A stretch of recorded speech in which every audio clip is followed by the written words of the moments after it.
அபு உஸ்மான் ரலியல்லாஹு அன்ஹு அவர்கள் கூறுகிறார்கள், நான் சல்மான் ரலியல்லாஹு அன்ஹு அவர்களுடன் ஒரு மரத்தின் கீழ் இருந்தேன். அப்போது அவர்கள் அம்மரத்தின் காய்ந்த கிளை ஒன்றை பிடித்து அசைத்தார்கள். அதிலிருந்து இலைகள் உதிர்ந்தன. பிறகு என்னை நோக்கி, அபு உஸ்மானே, நான் ஏன் இப்படி செய்தேன் என்று என்னிடம் நீர் கேட்கவில்லையே என்றார்கள்.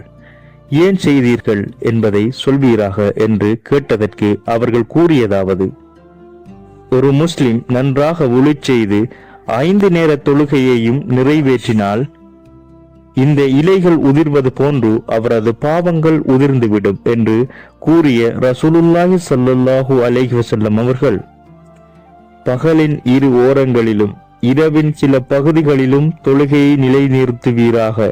நிச்சயமாக நன்மைகள் பாவங்களை போக்கிவிடுகின்றன. உபதேசத்தை ஏற்பவர்களுக்கு இது ஓர் உபதேசமாகும் என்ற பரிசுத்த குர்ஆனின் 11வது அத்தியாயம் 114வது ஆயத்தை ஓதி காட்டினார்கள். விளக்க உரை: சல்மான் ரலியல்லாஹு அன்ஹு அவர்கள் அப்படி செய்து காண்பித்தது ரசூலுல்லாஹி ஸல்லல்லாஹு அலைஹி வஸல்லம் அவர்கள் மீது சஹாபாக்கள் வைத்திருந்த அன்பிற்கு ஒரு சிறிய உதாரணமாகும். ஒரு மனிதருக்கு மற்றவர் மீது அன்பு ஏற்பட்டு விட்டால் அவருடைய ஒவ்வொரு அசைவும் அவருக்கு இன்பமாகவே இருக்கும். மேலும் தனது அன்புக்குரியவர் செய்ததை போன்றே தானும் செய்ய வேண்டும் என்று மனம் விரும்பும்.